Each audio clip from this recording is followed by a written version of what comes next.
We are live, ladies and gentlemen, boys and girls. Welcome to the Life as a Chad YouTube channel. And I thank all of you for being here, wherever you may be. And of course, however you may be listening.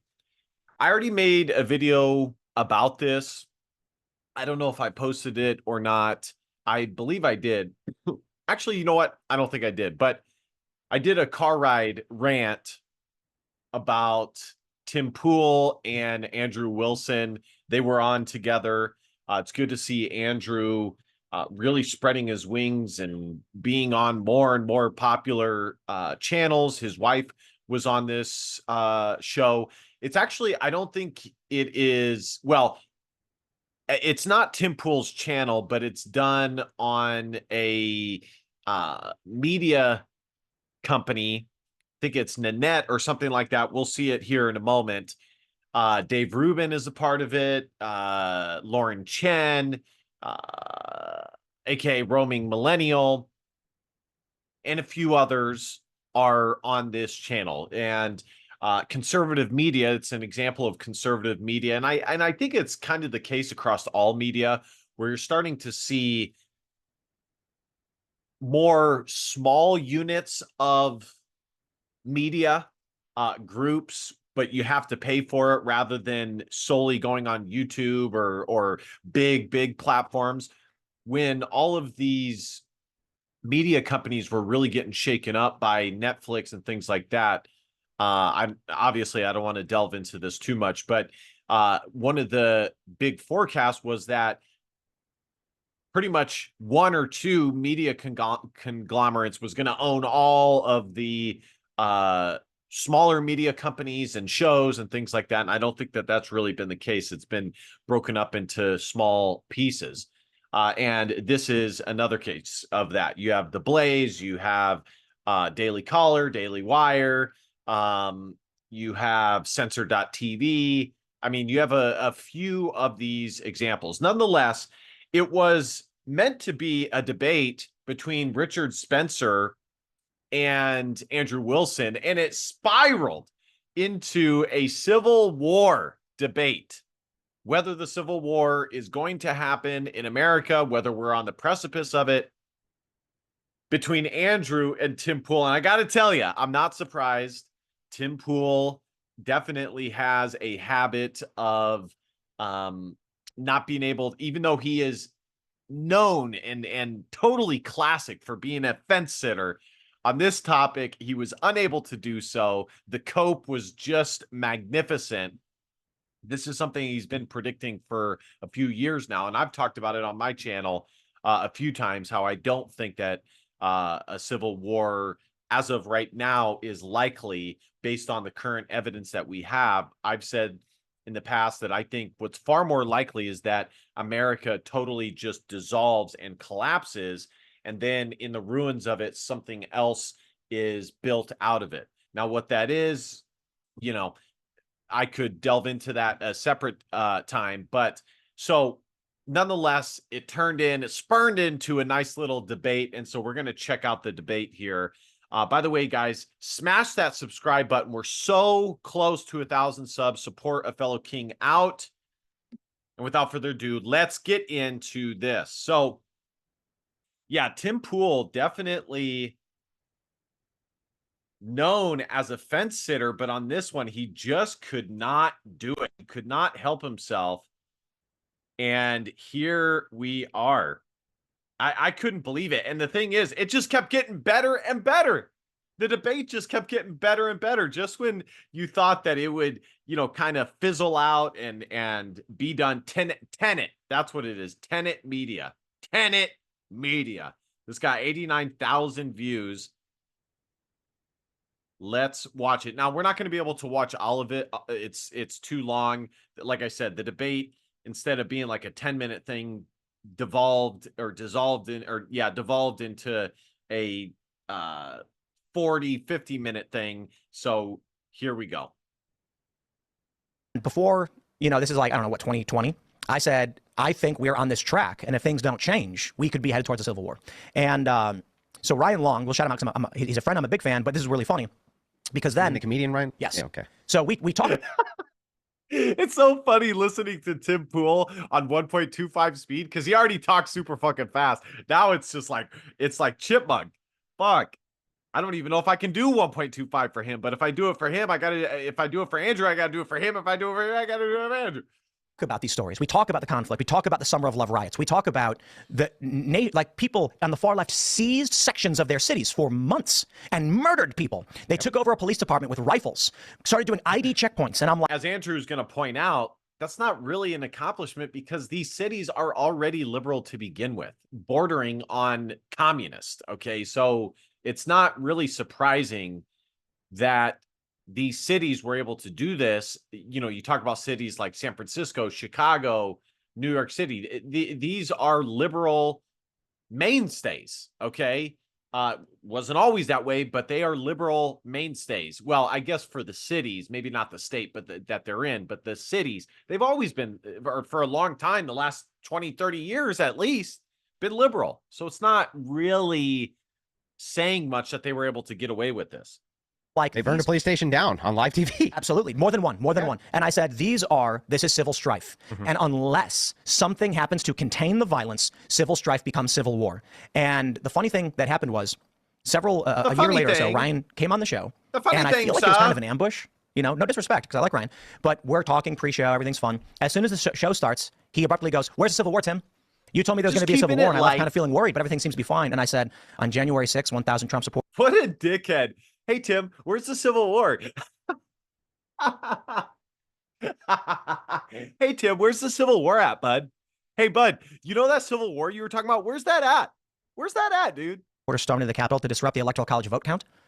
I was like, I don't understand your question. Are you saying that we have not seen a dramatic escalation of political violence in this country? Is the assumption that civil war needs to happen the day after someone questions whether we're on that track? Since 2018, if you went back to 2018, when I first cited, or it might have been 17, I don't know, it's been a long time, that article where they referenced those national security experts, if you went back then, and I made a video where I said, in the next 6 years, they will file 90 criminal charges against Donald Trump. They will threaten him with prison. They will have arrested his CFO. They will have arrested 4 of his lawyers. In multiple states, they'll be going after him. They will be trying to stop him in every possible way. Steve Bannon will be in prison. Peter Navarro will be in prison. They'd be like, slow your horses down, you nut job. That's not going to happen. And I know. Slow your horses down. Nay. Oh, because it did happen to me. When I was in these group chats with tons of DC conservatives, and I said, you don't understand the potentiality for these things escalating may be 10%.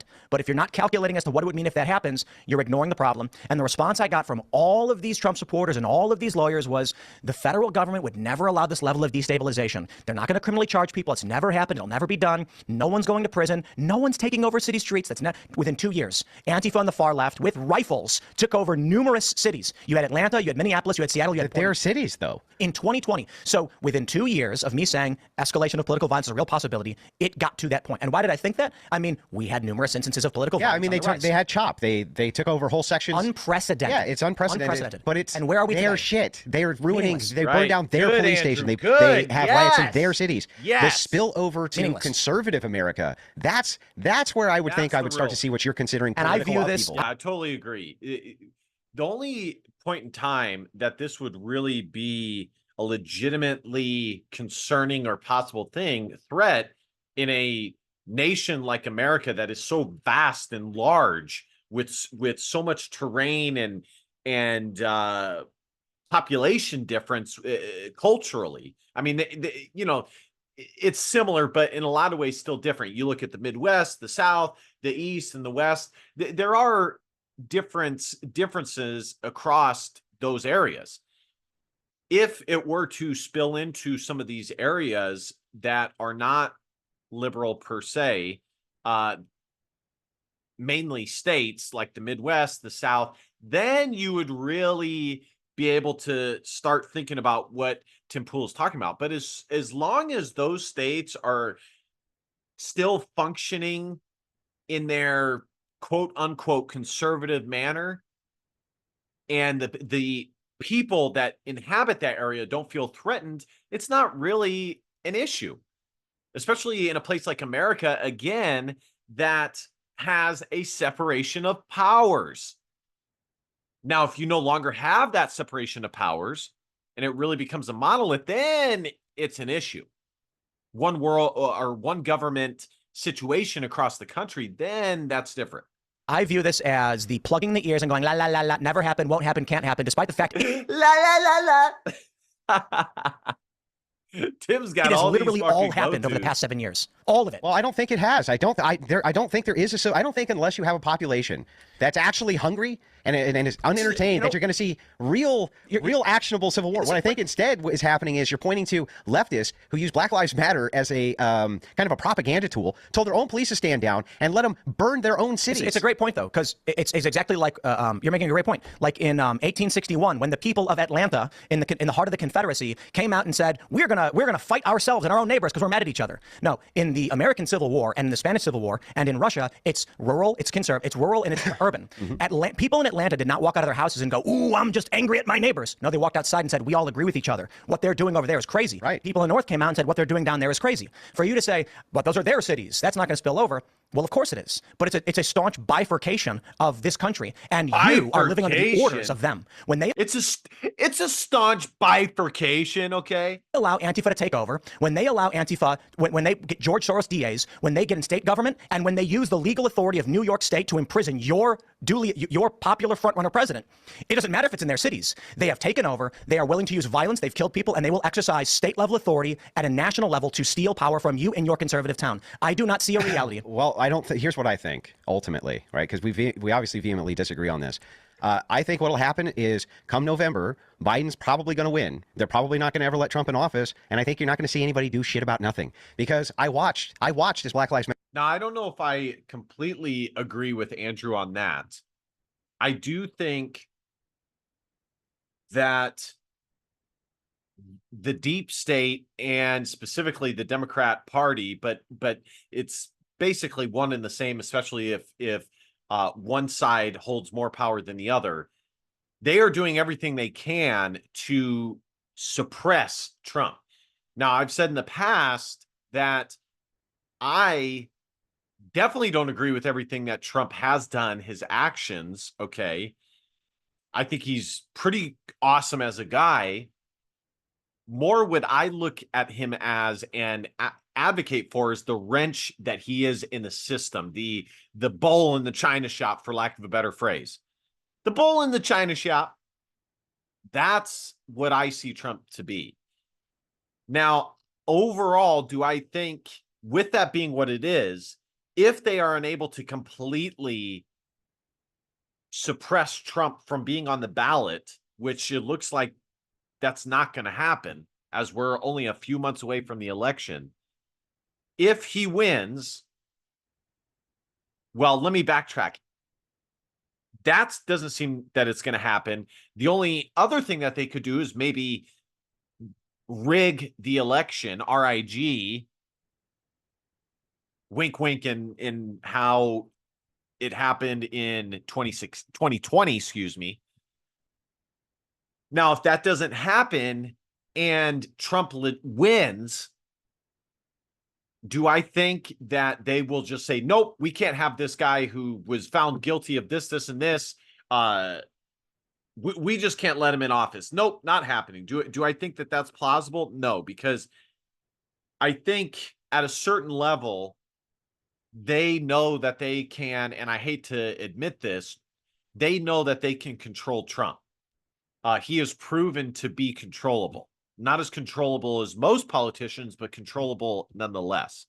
And so I think ultimately they would not be willing to risk the fallback of totally saying, no, you won, but no, we're not going to have you in office, as opposed to just allowing him to be in office for the very short time frame that he would be, the 4 years. I know liberals like to say, oh, he's a dictator, he's never going to leave, no, that's, I mean, obviously he's proven that that's not the case. He left the first time.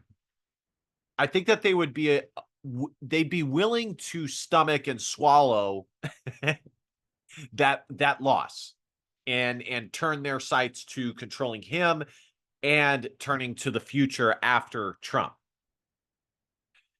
Specifically with Trump turning him into controlled opposition, which in a lot of regards we are already seeing, I hate to say. Matter went through after they locked everybody in their home right? They locked everybody in their home. They shut down the entirety of the United States.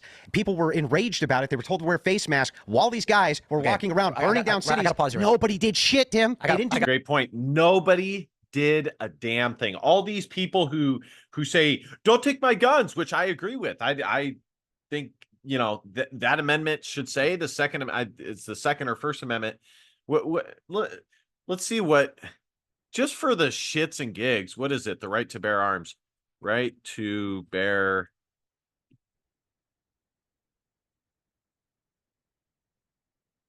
What amendment is that, boys? Second Amendment. Yeah, I mean, nobody did a damn thing. Nobody did a damn thing. Now, was there some small scale pushback? Yes, but by and large, most of the population was willing to go along with it. And I said this in the video that I recorded on my phone on the smaller mic or the clip-on mic. Most of the population is a bunch of NPCs, okay?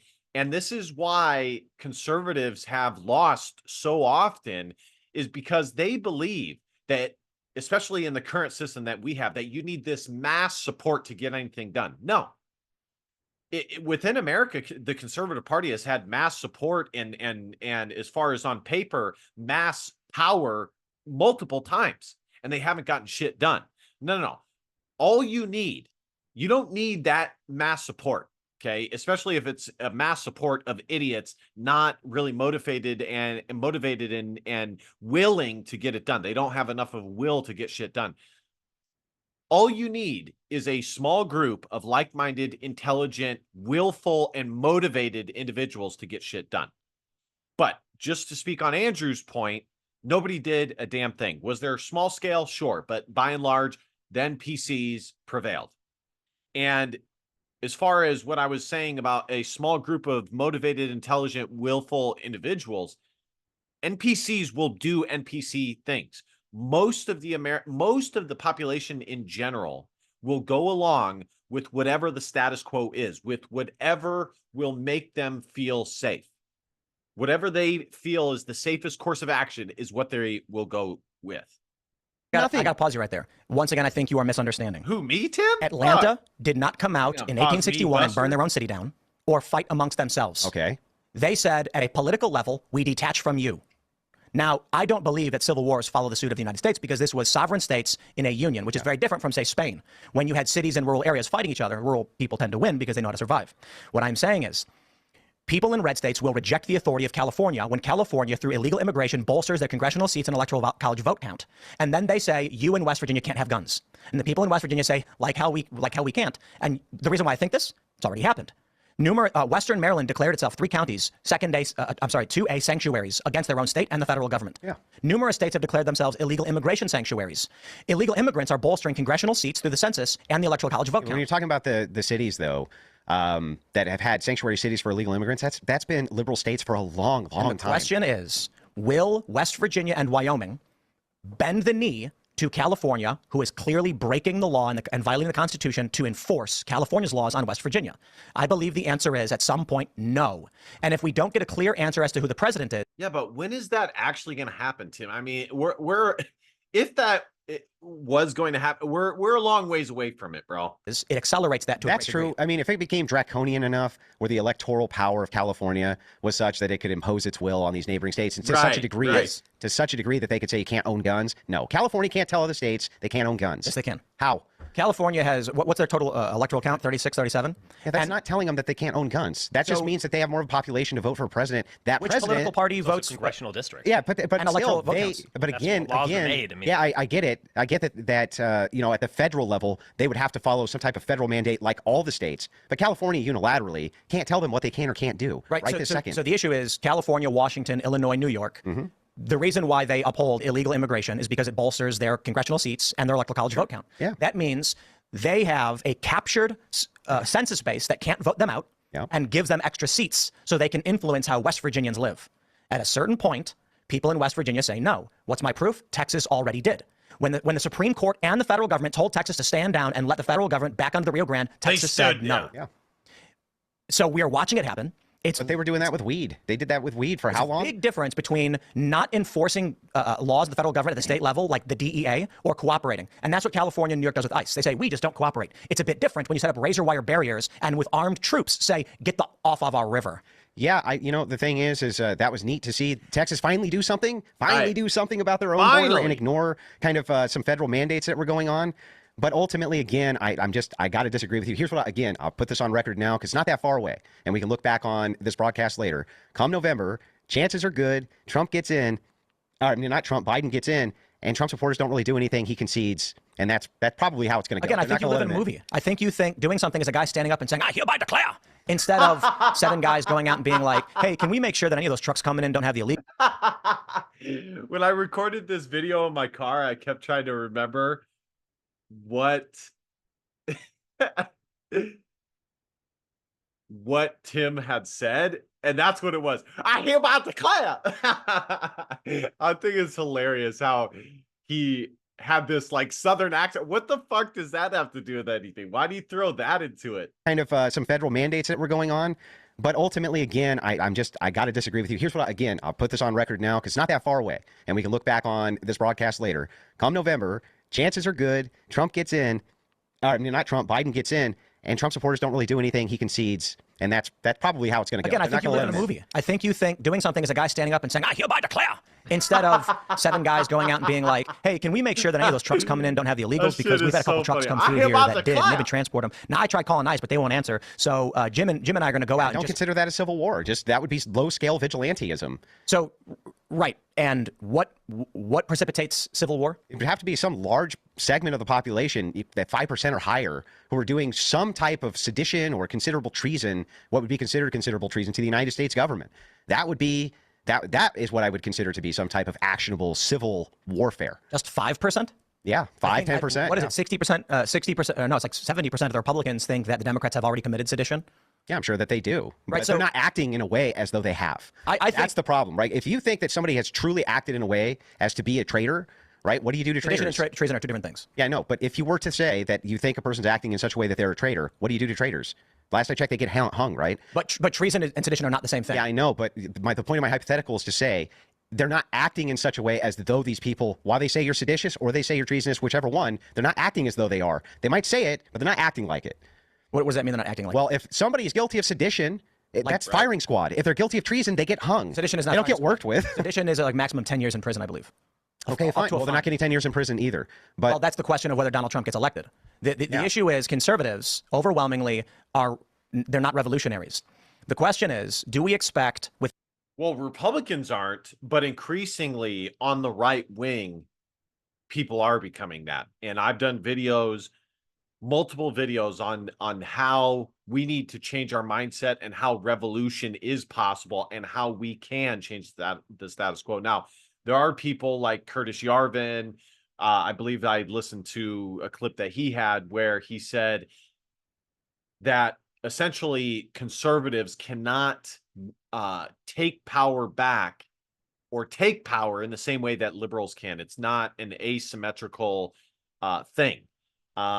He used the example of smashing a glass. You can't, if you drop a glass, you can't drop the broken pieces and expect the broken pieces to form into the glass again.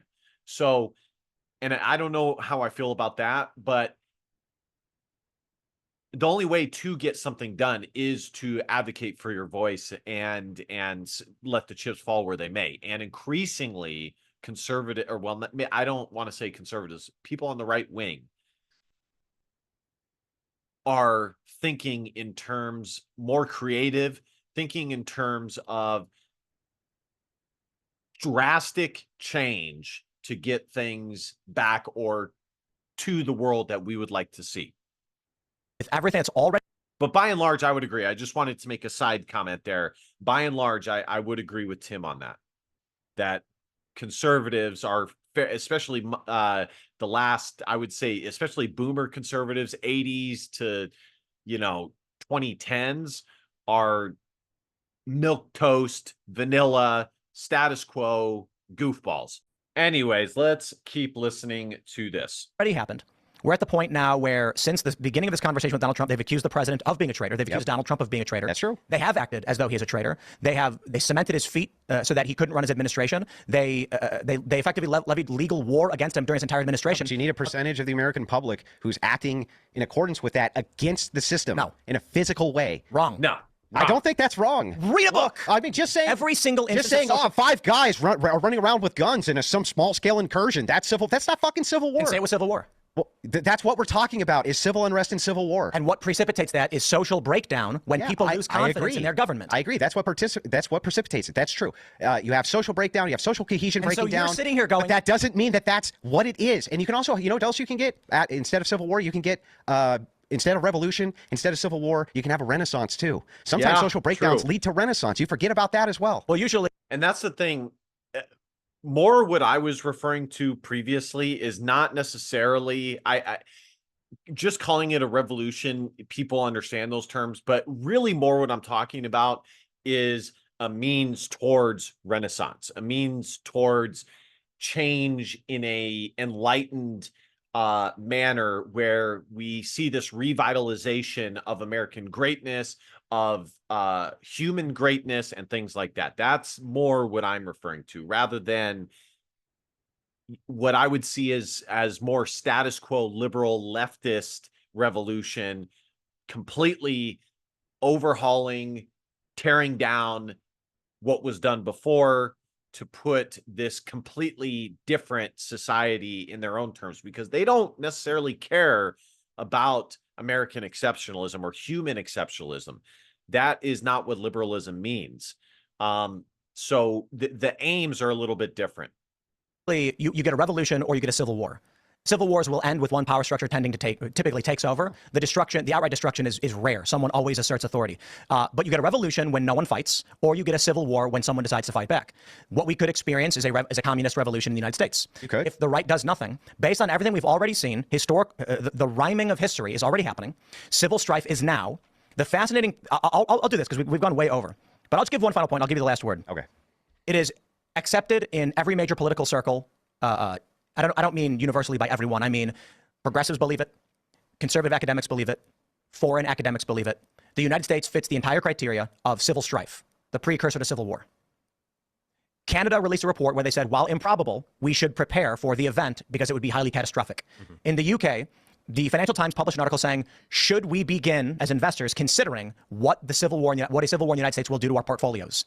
Numerous high-level nation states are being advised on what will happen in the event of a U.S. civil war and why they should prepare in some way. Not that they are. Academics across the board, as I already mentioned, believe we are in this period. We are facing an election where we already know from 2020 no one will agree on the results. To then say, after this election, everything will be fine, I believe is absurdity. Okay, so I agree. I can't believe I'm saying this. I don't think everything will be fine for the first couple of months, but as we saw in 2020, people move on. Just like with Koof. You know how many people, and I mean, honestly, including myself, how the American elite responded by and large to Koof and totally demolished our society, small businesses and stuff like that, angers me. It was such a putrid thing that they did. And I will never forget. I've done a video saying that we should never forget. But people do move on. You'd be surprised, and I think there was a quote in the show Mad Men. You'd be surprised. There's a quote in Mad Men where Don Draper says, you'd be surprised how much it never happened. He was telling Peggy this. And that is by and large true. I mean, even 2020, 2016, did every single person move on from Trump winning? No, there were still some leftist derangement syndrome people who remained on it all the way through. But by and large, people got over it. 2020. There were the first couple months of it, but people by and large move forward and set their sights on the future. That is more human nature. So do I think that things will remain the same? No. Or people will just be on both sides will just be okay with the outcome? No. But they'll move on. They'll move on. We're not there yet, Tim. We're not there yet, okay? Where people are just on the brink of civil war. The other thing is, okay, society is just not the same as it was in previous time frames where you might actually see a civil war, okay? It's just not the same. Where in previous times, even though you may live in a nation state, and I would say that this was the case probably all the way up to like the 1940s, 1950s in America as well. People lived in, and even then, probably from 1850s to 1950, it was starting to diminish drastically. Much of human civilization was people living in tribes, in smaller groups of people, areas, things like that. It was true even in the West, in feudalistic societies. And you had much more of an opportunity for this sort of physical response to things and combat to actually occur, because you had no choice but to defend your small area. Okay. And the second thing is, outside of the fact that we live in a totally different society, is the comfort level that most Americans experience, where, at least half the population is obese, or whatever, a large segment of the population is obese, much more than it should be. People just don't think in those terms anymore, Tim. They are not thinking of, okay, I can't wait until we're going to be able to, arm up and really, begin this conflict and take back what's rightfully ours. People do not think in those fucking terms. People are not walking out their door saying, I declare. They just don't do that. The comfort that people experience is just, not only that, but the attention that the average American citizen has. They care far more about their favorite NFL team when it comes to men, who would be the primary people who are engaging in this conflict in the first place, than they do in inflicting change for their nation, for a completely different society, or to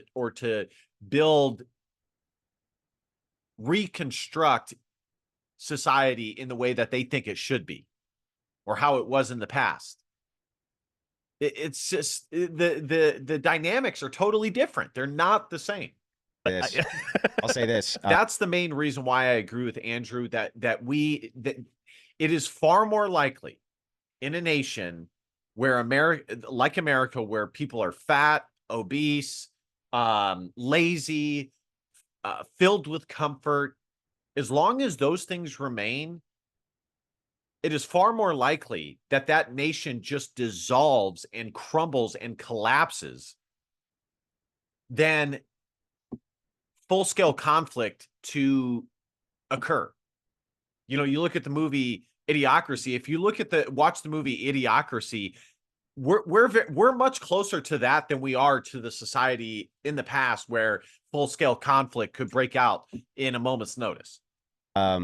No, I still have to disagree. This has been going on for years and years, where the American government has prepared for contingencies for civil war. This has been going on forever. And to be honest with you, Tim, you've been talking about the Civil War since long before I even got into online politics. I was listening to you talk about, hey, this is right around the corner. It's coming soon to a theater near you. The stage is set. We're very close to it. And we weren't really that close to it. So the thing is like... Do you think January 6th wasn't a dramatic escalation of political violence? I think that you could have a lead up over many years. Over many years. So I was correct. What did the SPLC accuse me of? What do you mean? When did you September, Jan 6th? In September. Oh, I love this because it's in the lawsuits against me too. SPLC's written about it because in like September or it might have been August of 2020, I said, if Donald Trump loses, you're going to see dudes showing up in D.C. They're going to lose their mind and storm the White House or something because they are not going to accept this. You're right. It wasn't the White House. It was the Capitol building. And then they wrote, Tim Pool had foreknowledge of January 6th, and here's proof because he predicted. No, it's because I read.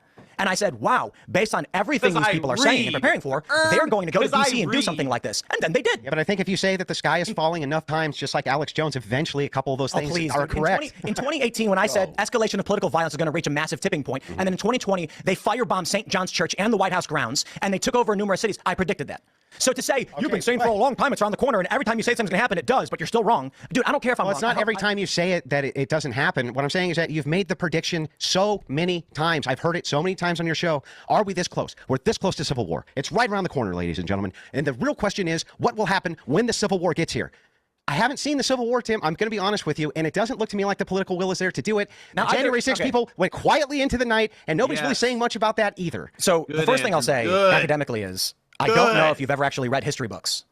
Perhaps a guy like me read? Yes, I've read history books. Well, so when you read articles specifically about various historical periods, you realize that we condense it in our history books. And so when we talk about the rise of Hitler, people tend to forget that it's like 20 years through Weimar Germany leading up to this point where this guy rises to power. And so conditions were set for the Weimar Republic. We had massive inflation. I think you're either being purposefully obtuse or you cannot comprehend basic facts. He didn't just throw out the O word, did he? Tim, you didn't just throw out the O word, did you, bro? And the intentional being intentionally obtuse is to say, I recognize that many different academics have predicted civil war, state that we're in civil strife. You said political violence is going to escalate. The summer of love did happen. You said in 2020 that a bunch of angry Trump supporters are going to go to D.C. and storm, the White House. It wasn't the White House, it was the Capitol building. You got that one right. And you've been warning about how these things lead to each other. And now today, as of today, because the civil war didn't kick off at any of those time periods, you've been wrong to predict these things are escalating. The first thing is, when I say, hey, look, here's a guy who said this thing is happening, that's not me predicting it. That's saying a Princeton professor has made this prediction. A former CIA official has made this prediction. Numerous security appeal to authority advisors have made this prediction. Canada is saying it's improbable. So it's not necessarily a prediction, but they're concerned about its potentiality. Investors are now making this prediction. We are in civil strife. I'm not making that up, nor am I predicting it. I'm saying that's an assessment of leaders in politics, infrastructure, and culture. Leaders, of some people, not of every. There's no united academia saying there's a right around the corner, guys. That's not happening. You pull the sources that you want because they help craft your narrative, Tim. And then when the summer of love happens, I was wrong. Okay, so again, if you say the sky is falling every single day, eventually you get some keys of it right. But I've been hearing this from you for a long, long, long time. What have you heard from here? Again, I'll repeat it. I have listened to you long before I was ever inside of any type of political commentary. I was listening to you talk about coming civil wars, how this is happening. What was wrong? In the next few months, next few months, this could really set the stage between the states and this or a new civil war. What was wrong? What was wrong? They just didn't happen. What didn't happen? None of these civil wars that you. What civil wars that I predicted didn't happen? What civil wars? Well, I didn't come in with a list of all the times Tim Pool's predicted civil war, but dude, you're famous for it. You're at the point where you've lost the argument and you're making things up. What part of the argument did I lose? You said that I predicted a civil war would happen at a period. No, I'm saying that you talk about it constantly. Right. And I have not. What was I wrong? I haven't seen any of the evidence of this. Summer of Love is not evidence. No, it's not. There's no civil war, even from the Summer of Love. It's not a civil war. When did I predict that the Summer of Love would lead to a June 21st civil war in the United States? I mean, that's what we're talking about right now, though, is the leading. So when is this? So let's be hyper-specific then. What area, what decade, next 5 years, next 4 years, next 3 years, do you think we'll see a civil war? Or is it something you're talking about that's 30 or 40 or 50 years down the road? Or do you just not know? Literally, I've said, I don't know. You don't know. And so you made up that I predicted a civil war at a specific period. No, I'm saying that that's all I've heard you talk about for years. What was I wrong about? Again, Tim, I didn't come in prepared to debate with you. I came in prepared to debate with Richard Spencer, but I'm happy to actually come in again, and I will bring a list of everything Tim Pool has been wrong about if you want me to. I'm wrong about a lot. Yeah, okay, well, then that makes my point. But the idea that I would recognize me saying these things might happen and being wrong about it does not mean that I'm in general wrong about the bulk of what I'm saying right now. The issue is numerous academics articles have recognized the basis of what civil strife is. I don't care if we're looking for a national committee of recognizing civil strife. Civil strife is a period described as political violence, death caused by political violence, and increasing political instability. We can then assess everything that's going on and determine whether or not we think that's true, and everyone's allowed to have their opinion. But in 2018, when I said, hey, this political violence is going to get worse, and then it did. And then I said, man, I think if Trump loses, you're going to get a ton of these people on the right going to D.C., they're going to lose their minds, they're going to be like storming the White House or whatever, and then it happened. And so those are just two big examples where I'm like, X equals Y. I hope that doesn't happen. Where we're at now is all of these things are behind us. These have all happened. And I said, Tim, have you ever heard correlation doesn't equal causation? Come on, bruh. Come on, bruh. If you look at history and what these things tend toward, and when you look at what has been said 6 years ago and what it has tended toward and what's already happened, things don't bode well for us in November. And you go, no, we're fine. And I'm like, okay, whatever. That's not what I said. So I've been kind enough not to strawman you. Don't strawman me. I didn't say. You said Biden's I didn't say no. It'll be fine. He's going to elect it. No one's going to do anything. That's more akin to what I'm saying. That I think that it is likely that Biden gets re-election, okay, and that you don't see a civil war from it. Yeah, you might see some activism, might see some small-scale violence that happens. No, I don't think it's going to lead. You've been strawmanning the whole time. I don't think it's going to lead to anything widespread. To be honest, I don't. You're still strawmanning. Because my point, how can I strawman my position? You're strawmanning my position. I wasn't talking about your position. I did not say Joe Biden getting elected starts a civil war. Tim, I was talking about Andrew Wilson's position is not Tim Pool's. I can't straw man myself. It's my position. You said, I don't think Joe Biden getting elected will start a civil war. That's great. That's my position. When did I say it was yours? But why would you make a point that I don't disagree on? That has nothing to do with my position. Because I just wanted to give you my position so that you understood my position. Okay, so I don't know what your argument is. My argument is that I don't believe that there's going to be widespread political violence.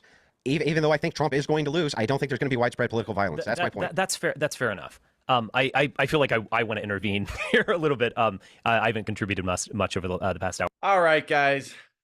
There's more. I would say there's probably a good like 5 more minutes of it. You guys should check it out. Maybe I'll link this in my video. Suffice it to say, you guys heard what I had to say. I don't think that we're headed for civil war. I think it's far more likely that America collapses as America. What Tim fails to realize is we have far more evidence of America degrading in a variety of ways: birth rate crisis, illegal immigration, economics, labor being shipped abroad, foreigners coming and taking American jobs, a lack of natural resources. Not that America lacks that as a whole. It's just America does not extract its natural resources and utilize its natural resources as much as other countries do, like Russia. They have tremendous, if a World War IV or III were to start tomorrow, and there was widespread famine or whatever, Russia and places like Russia, China, Sweden, or some of these countries that utilize their natural resources would be way better off in feeding their citizens, their grain production, stuff like that, than oil production than America would be. So we have far more, and I could go on and on. I mean, there's way more examples.